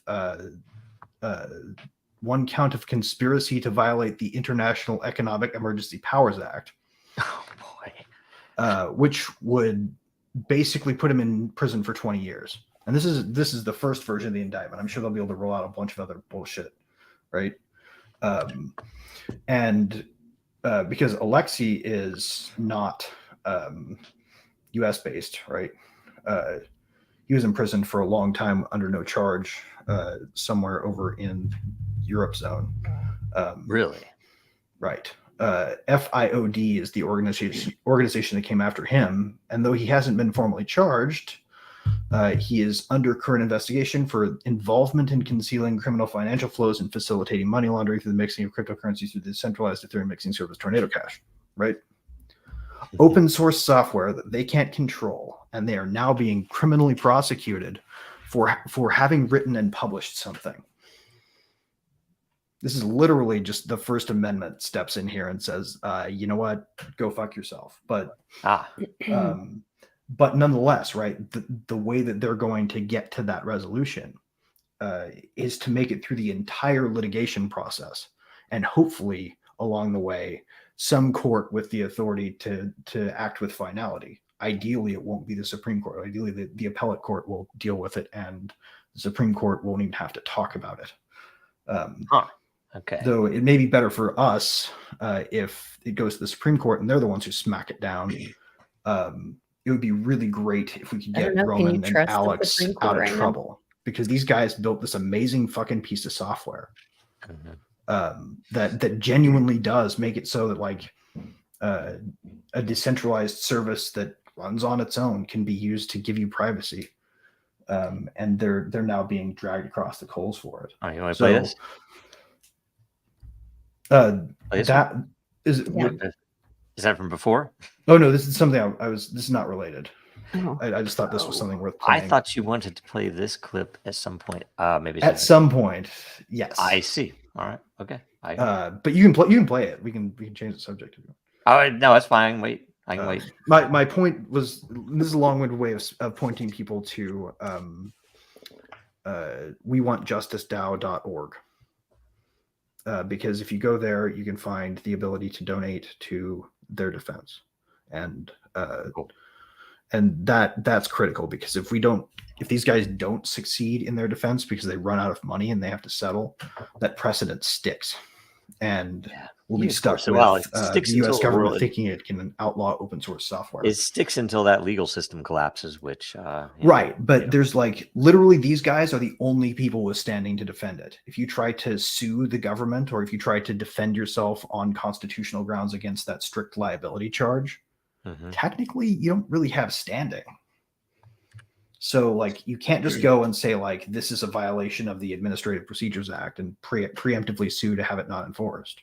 Yeah. Because the way it's written is strict liability. So these guys can be the people who defend it, or defend privacy for us, so only if they have the resources to do so. What? So we have like 30 minutes left. What do we want to go to any of the other subjects, or do we go to Civil War thing? What do you guys want to do? I think that kind of ties in with what Greg's saying. I mean, that's if you go down to what's happening in Texas is because of, this rogue Supreme Court ruling. I mean, SCOTUS just violated Texas completely and said it's okay for the federal government to come and take Texas property and destroy it. I mean, this goes against multiple things in the Constitution. And so when Greg Abbott wrote that letter and said, it's an invasion.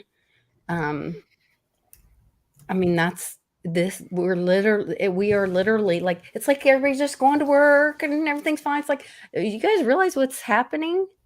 Like, this is a invasion. This is Texas and Oklahoma is joining them. And so, by the way, Arizona, there were some other states that are sending their National Guard as well. Two things we can probably ask about. It went back and forth, and it went to Supreme Court, who said, nope, Texas, you have to allow them back in. Have to allow them to remove your barriers from the border. And then Texas kept putting barriers on. It's like, well, they can remove them, but we're going to put them up. And I think they could probably do some more very And they creative asked things for with a that. stay from the Fifth Circuit Court or something like that, Okay. and then they were denied that. Okay. Well, I mean, and in some cases, Well- weren't the barriers also not just about keeping people out, but keeping people from drowning? I don't know. Like, I'm pretty sure there were a couple I thought places where they somebody put those drowned up on a specifically barrier. so they wouldn't try to cross at Yeah. a place where they will likely die if they do. Yeah, that's a good point. Mm, So, like, I know that has. it's not happened in the past. humanitarian to remove those barriers. right. Right. So, but what is it? Because I saw something about something that Abbott put in the letter declaring something to be a fact that opens it up for other states to provide help. Correct. Yeah, So that's interesting. I have the I hope more can states pull do. up the letter. Yeah, there was a lot of it's happening posts yesterday, a lot of places. So, Well, and I don't want to jump subjects, but it go also ahead. came out on the heels of all the disclosure for around the pandemic. I did a whole video that's with out too. That's right. with my my microbiologist doctor friend. He top 10 pandemic disclosures, and like they knew, Pfizer, Moderna knew. They told the FDA and the CDC that it caused myocarditis and the other thing, and they told them that it was that the protein thing that they used to do the mRNA was made from E. coli or something like that. And Not E. coli. It was Ebola? a type of virus that has in the past contaminated also polio shots. I forget Okay. exactly what it is. well, it confuses the DNA and then actually makes them Well, vulnerable. It's to an additive meant to COVID. increase replication, but the way that it increases replication is by enlisting some cellular autonoma, some organelles that ultimately have a side effect of importing RNA sequences into the DNA strand of the cell. It's an old phenomenon, well known, right? Like, we don't know for sure if it causes cancer, but we know for sure that it Oh imports no, they DNA know into it the cell. does. It's in these disclosures, they admit it. Well, I mean, if you read the research behind it, there's a correlation but not causation proven about likelihood of cancer. So there's a chance that it causes it. They would need to actually front and center the research to know for sure if it's that bad, but they kind of turn a blind eye to it. That's anyway. But it does do something they promised it wouldn't do, which is import permanent edits to your DNA And leave you immunocompromised. There's some So that crazy you're stuff there actually, around like- that whole. Yeah. Now, anytime you're messing with Yeah. with the genetics, you have to be really careful, and you can't really do it as they are. It's like, well, and if we're the whole gonna Wall do Street it, thing. if we're gonna do it, we shouldn't be doing it under vaccine rules. That's silly. Like, It's- I'm totally like, I'm a Oh, yeah. futurist and kind of a transhumanist. I'm fully on board with biohacking. I will, when the technology is available in a way that I trust it, be doing shit like getting my DNA edited for whatever reason. But I'm guess not gonna what? do it All with of the this. all of the current companies that live in that world and could potentially do that in the future are not going to be trustworthy enough to do it. And frankly, they should be using blockchain for that, because Right. Well, I mean, if it was all on chain, you would know liabilities. You would have proof for licensing, for instance. well, and the mechanism that they Types of chose to use. Can I get in an esoteric gripe about this? By the way, Sure. because some high-minded people thought that their approach was good because it was conservative. Like, when they decided to approach treating coronavirus by making spike proteins in the cells, which is essentially what the RNA sequences that they import Mhm. do, right? They turn your cell into a little factory for spike proteins not attached to the whole virus. So it shoots out spike proteins until it apparently was supposed to phase itself out, right? And it triggers an immune response. Well, there was another option, and this option seemed more radical, but it would have actually been an easy edit to make. There's a highly conserved trait in all single-strand and double-strand RNA viruses that allows them to even begin to replicate in a cell, a trait of the cell that they can just hijack certain machinery within the cell, right? They figured out a way to modify it ever so slightly so that every single virus in existence has no ability to replicate. Like it can invade a cell, it can try to hack the machinery, and when it gets to the component that it needs to switch it on, it just like it flips the switch and nothing fucking happens. Yep. And this technology was researched and available for trials at the same time as they were doing this really stupid spike protein nonsense. Really? Yeah, they could have, if they intended to do a genetic experiment on the population, done one that would have been a lot easier, a lot safer, and a lot more permanently effective against every virus ever created. Right? But that's not what they wanted. They didn't. Trying to do Big Pharma doesn't want to net cure zero every disease known to man carbon in one shot. Yeah. Fewer humans. We must kill the humans. I mean, it certainly isn't good for business if the thing that you're creating cures every possible viral vector as well, right? I mean, think about it. Of course, lizard people don't want the humans to be. Right. It costs them energy to maintain their appearance as a human, which is kind of gross to them, right? I assume. I don't know. That's what I've heard. So I imagine that's the big part of it, because if you've seen the CEO, was it a Pfizer? Yeah, his interview with his freaking neck. I'll look that up. It's unbelievable, and it flexes in and out or whatever. Yeah, it's not like the people with the crazy eye things where it's just it's an artifact of the video stuff, or if it's somebody actually faking it. This thing is pretty obviously real, but I have no idea how he does that thing. It's like, and why he hasn't been on like America's Funniest Home Videos or Letterman's Stupid Human Tricks or something doing that. I would have thought he would have been famous far before this, because I think he was I think you'd have to look this up. He was some manner of a veterinarian, medical person. He was not a human medicine person, but he's freaking CEO of Pfizer. So anyway, whatever. We lost any chance, which was already a zero, of getting ads from Pfizer to fund our entire broadcast. That's what we really are here for, right? I would never. Right, Alex? And so one way or another, it's like I don't know. Look that up. It's crazy. What else?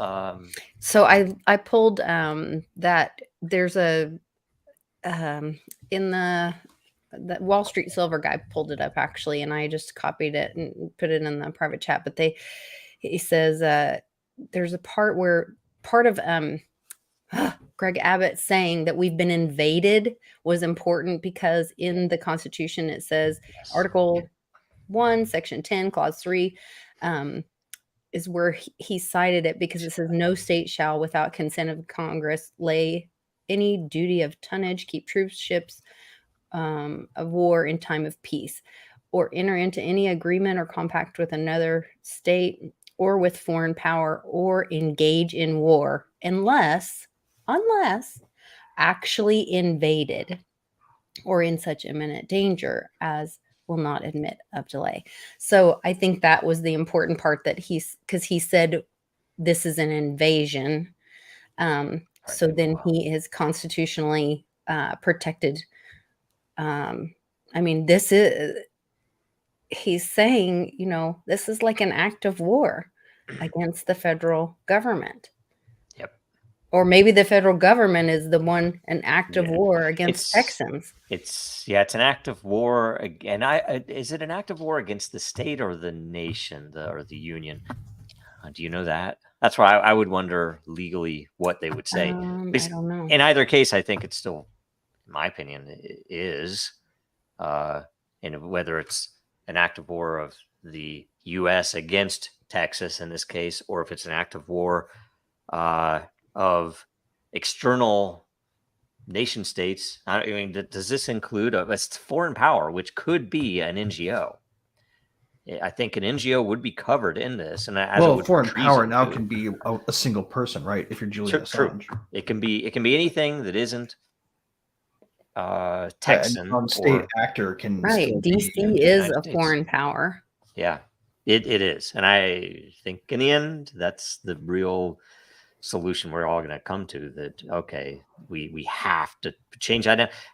It annoys me because I want to support someone who's going to win, for one, and who actually wants to change stuff. Trump, I just don't know if I trust that he will. Like his latest list was pretty amazing because, in my opinion, it called out that he was going to move one of the big things, decentralize the government. He's going to move certain branches of the government outside of DC. He's going to put them in the Midwest. He's going to put them in the West. He's going to put them in the Northeast, Southeast. It's like, you imagine that. And I've said that forever, even after 9/11. It's like, oh, if they really wanted to, me believing the lies I was told, if they really wanted to do to topple the government, we need to get shit out of DC. You need to, and that was when I first started thinking about some of the newer ways that you could manage votes. I mean, even if you had representatives and didn't change the Constitution on those things, that an amendment should, the representative has to vote from within their district. They can't be chumming it up at cocktail parties. Office could Right. also Right. have to be When here. we're all living in DC. Yeah. whoever's in office could also solve this a very simple way and make a firm declaration that any budget bill that comes across my desk that includes funding for the FBI, the CIA, the NSA, will be any name your alphabet soup agency, right, will be immediately vetoed. You will zero their funds, or you will not pass a budget. Yep, totally. And you have to think about that. President could do that. But Trump has said that he's going to build the FBI a new headquarters, and I'm like, why would we do really? that? Yeah, they should be zeroed out. It doesn't make sense. Right. It's like expanding. Oh, this is an axe I have to grind. Jesus Christ, it pisses me off. I cannot stand all the anti-money laundering shit. Like, yeah, it's people all fake. do not realize that it's like 99.99% ineffective, and we spend hundreds of billions of dollars on it a year. It's only effective for whoever's lobbying for, whether people build software to do it, or it catches literally one kind of crime. Challengers. They're not interested. They don't care about money laundering. I tried to call the bank about somebody putting a $50,000 check in one of my adult children's bank account that was working for a sketchy company, and I was trying to get some accountability and help and whatever. They didn't want to help. They don't care. They didn't care. Yeah. They don't care about money laundering. The money, Right. They care about their money laundering insurance premium. The Patriot Act is to track all of us and violate our privacy and rights and get us to give up submit to give up our rights. Right. The goal is to make sure we have to ask the government for approval before we buy or do anything with money, right? Like, how they have that feature on Apple where if your kids are on your family share plan, they can send you a request. Please approve my purchase, Daddy. Yeah. Right. Yes. And they want to buy a movie. You look at it, you go, they're not watching this shit. Yeah. Nope.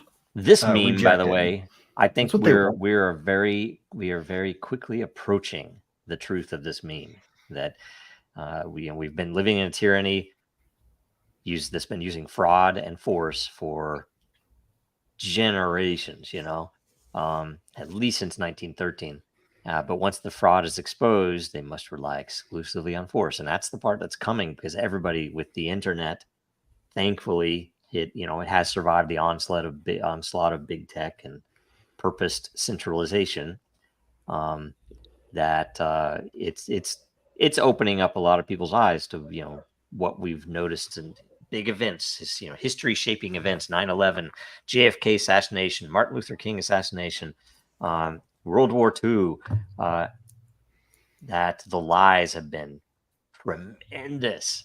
I mean, it's the amount of disinformation that exists in public schools, for instance, is through the roof, and people are now realizing that, including the people that went through that and weren't told the truth. Anyway, interesting stuff.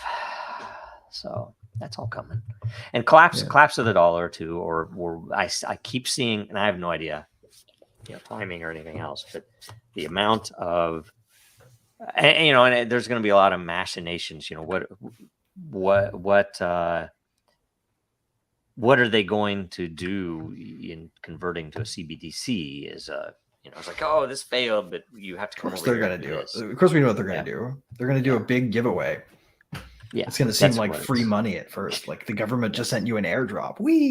People will be like, yay. And then they'll stop using everything else because they'll have this airdrop money. And then once they stop using everything else, the cartel running it will have no incentive to keep making it good for you. And they have the perfect excuse right now. There was the mother of all bomb or Moab thing, data breach that just happened. It was Dropbox, Twitter, LinkedIn, all of this. And that just, so that'll be the reason. Well, is the data, it's because it's all the leak.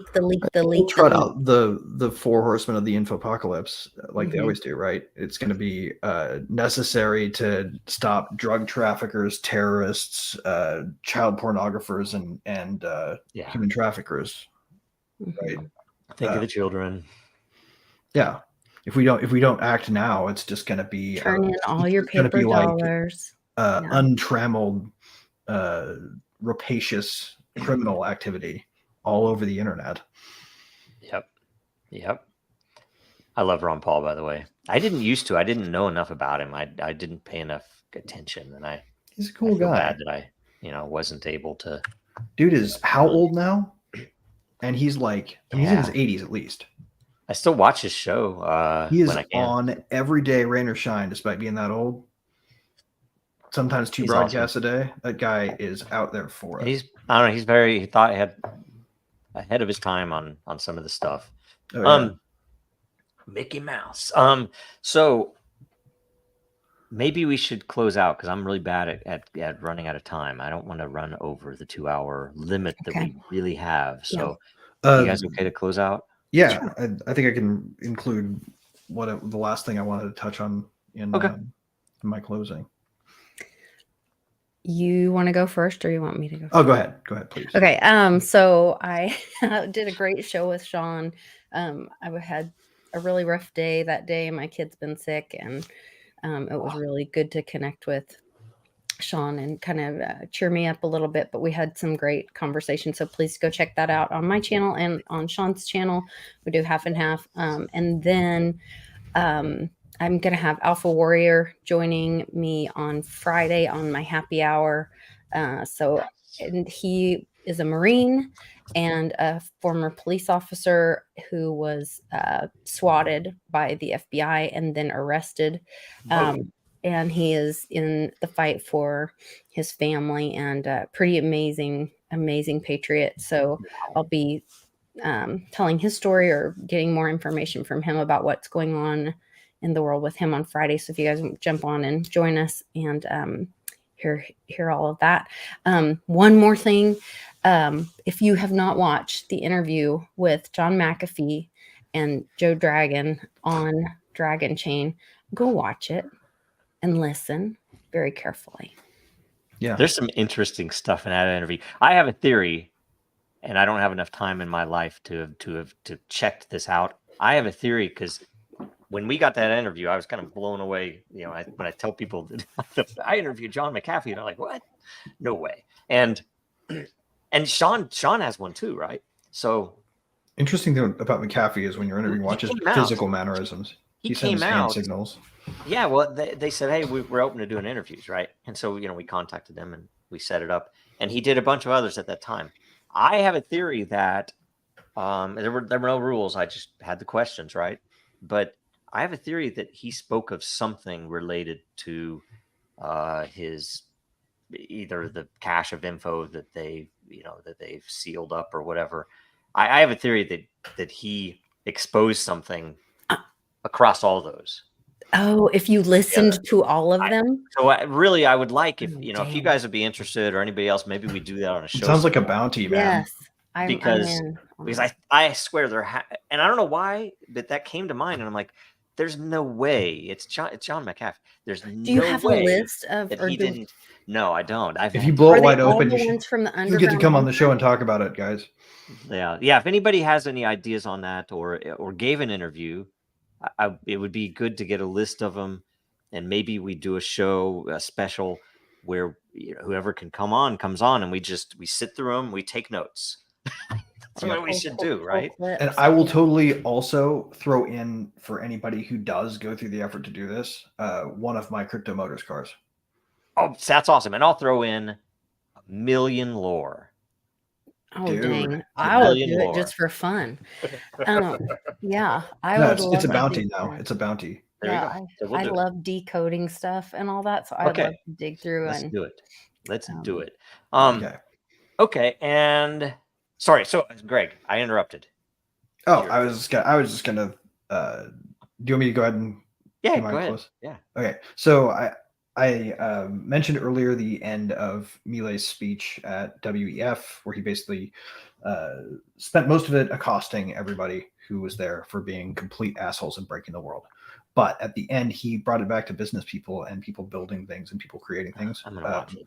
The new needs friends is sort of the theme that I'm pushing here, because I don't know if anyone remembers that clip from Ratatouille. I've got it on hold here. Let's kick it up. Yeah, you want to hear it? Yeah, let's do it. Yeah, that's my closing. I just want to hear this. Okay. All right, and make sure it's very short. This is my message to everybody who is not building but talking. Okay. You ready? We'll go Yeah. here. Wait a minute. I'm No sorry. sound. I messed that up. Okay, is that clicked over? Here we go. Wait, is this the actual clip? It seems like it's going too fast. New creations. The new needs friends. It's too short. It's not the full thing. Well. So I gave the wrong point. You can do it next time. We'll do it again. We'll do it. Yeah, the point of the whole, I'll just do my best one off at it. The whole point of it is the world right now as it stands needs people to do something they don't usually do, right? We need to focus on not what's broken about the past, but what we can do about the future. And that's going to be a revolutionary act, right? Like the act of writing code put Roman and Alexei in harm's way against the state. Mm-hmm. These people, the corrupt assholes who run our institutions, are going to fight dirty, and we need to respond in kind. And we can respond in kind by writing open source code that nullifies the systems that they use to control us. And we have the tools to do it right now. Like, if you're not doing that and you're out talking about it, do us all a favor and highlight what's good, highlight what's great, highlight what you can build. We need friends of the new right now, because without friends of the new, we won't convince anybody to support this, right? We need people to be unafraid of a future where we don't know what's going to happen, because free people are creating free things and trying to make the world better and not really worried too much about the downside of the risk. And that's the world we really need. Yep. So please be a friend to the new. Yep. Yeah. The world needs that more than anything. And if you imagine, it wouldn't be such a lonely thing building. You think about the amount of energy and knowledge or energy that's wasted on bread and circus. Not by the government and setting it up, or by whoever the powers are doing that, but literally by the people, where if they were directing their energy to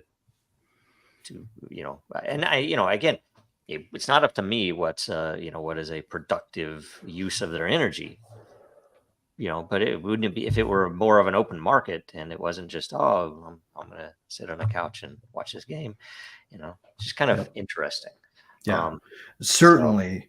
Anytime you are faced with a question of, should I support X, Y, or Z standpoint, ask yourself first, is this somebody trying to stop somebody from doing something with guns and government money? If that's what you're talking about, then take the opposite side on principle until you figure out otherwise, right? Yep. We need people to stand against that bullshit. And even to say, that's an interest to be able to recognize that's an interesting thing that's happening in the world, why don't they want me to look at it? You know, why Right. don't they want, you know, those are Yeah, the things exactly. that highlight to me. It's like, there's something there. And so I'll look at it. Right. So it's an interesting thing.